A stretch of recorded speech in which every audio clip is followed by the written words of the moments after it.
انسان کو خود معلوم ہوتا ہے میں کتنے پانی میں ہوں، کہاں کھڑا ہوں، چاہے وہ لوگوں کی زبانیں بند کر دے گا، دلیل سے، برہان سے، ایکسپلینیشن سے، ریشنلائزیشن سے۔ آپ دلیل کے ساتھ نہیں، یوں نہیں ہے، یوں ہے، میں نے جو کیا تھا تو اس لیے کیا تھا، یوں نہیں کیا تھا، میری نیت دیکھ تھی، آپ نے لوگوں کی زبانیں تو بند کر دی۔ ایک تو یہ کہ اللہ کو دھوکہ نہیں دے سکتے، اللہ کو معلوم ہے کہ تم حقیقت میں کیا، اور تمہارا ضمیر بھی تمہیں بتا دیتا ہے تم جھوٹ بول رہے ہو، جس کا نام گلٹی کانشنس ہے۔ یہ کانشنس جس کی کہ اللہ تعالیٰ نے قرآن مجید میں قسم کھائی ہے، لا اقسم بیوم القیامہ ولا اقسم بالنفس اللوامہ۔ یہ جو اندر سے ملامت ہوتی ہے انسان کو، دیکھو تم غلط کر رہے ہو، تم ظلم کر رہے ہو، تمہیں نہیں کرنا چاہیے، لیکن انسان جو ہے وہ ڈٹائی کے ساتھ وہ اپنے ضمیر کی آواز کو دبا کر غلط کام کرتا ہے۔ اس اعتبار سے وہ جو عمل وہ اپنے آگے بھیج چکے ہیں، جو کرتوت ان کے جا کے جمع ہو چکے ہیں،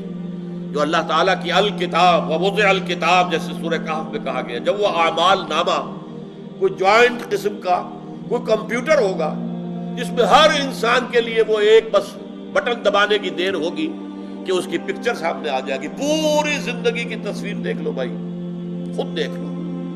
ایک ایک لفظ جو بولا تھا وہ سامنے۔ آج تو ہمارے لیے یہ چیزیں ماننا بہت آسان ہو گیا، آج سے 200 سال پہلے لوگوں کا ماننا وہ کلیتاً ایمان بالغیب تھا، آج تو ہمارے سامنے ہے۔ آپ بٹن دباتے ہیں، جو مر چکے ہیں ان کی آوازیں سن رہے ہیں، ان کے گانے سن رہے ہیں، جو بھی گلوکار یا گلوکارائیں مر چکی ہیں ان کے بھی گانے آپ پر ٹیلی ویژن کے اوپر ریڈیو پہ سن رہے ہیں، اس لیے کہ وہ سب ریکارڈ ہے، فلم موجود ہے۔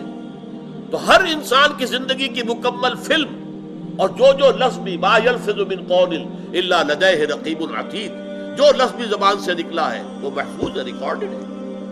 وہ لا کر میدان حشر میں رکھا جائے گا۔ وہ جوائنٹ کمپیوٹر، بڑا کمپیوٹر، سپر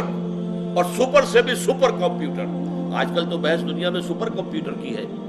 جو امریکہ صرف اس کی ٹیکنالوجی اپنے پاس رکھنا چاہتا، کسی اور کو نہیں دینا چاہتا۔ کچھ تھوڑی سی ٹیکنالوجی سپر کمپیوٹر کی اس نے بھارت کو دی ہے، لیکن ہمیں تو پاس بھی پٹکنے نہیں دے گا۔ لیکن یہ ہے کہ اللہ کا وہ سپر سے سپر جو ہے، مہا سپر کمپیوٹر جب رکھا جائے گا تو دیکھ لو، اقرا کتابک کفی بنفسک اليوم علیک حسیبا، یہ تمہاری دیکھو کتاب ہے، تمہارا دیکھ لو، تمہاری پکچر ہے، دیکھ لو۔ تو فرمایا جو کچھ انہوں نے آگے بھیجا ہوا ہے انہیں معلوم ہے، ان کا ضمیر جانتا ہے کہ انہوں نے حرام خوریاں کی ہیں، غلط کام کیے ہیں، انہوں نے جھوٹ بولے ہیں، انہوں نے اللہ کی کتاب کو چھپایا ہے،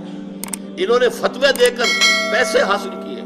فتوے بیچے ہیں، خوب جانتا ہے۔ لہذا ان کا ضمیر جو ہے اتنا آلودہ ہے کہ وہ کبھی بھی اللہ سے ملاقات کے آرزو مند نہیں ہو سکتے۔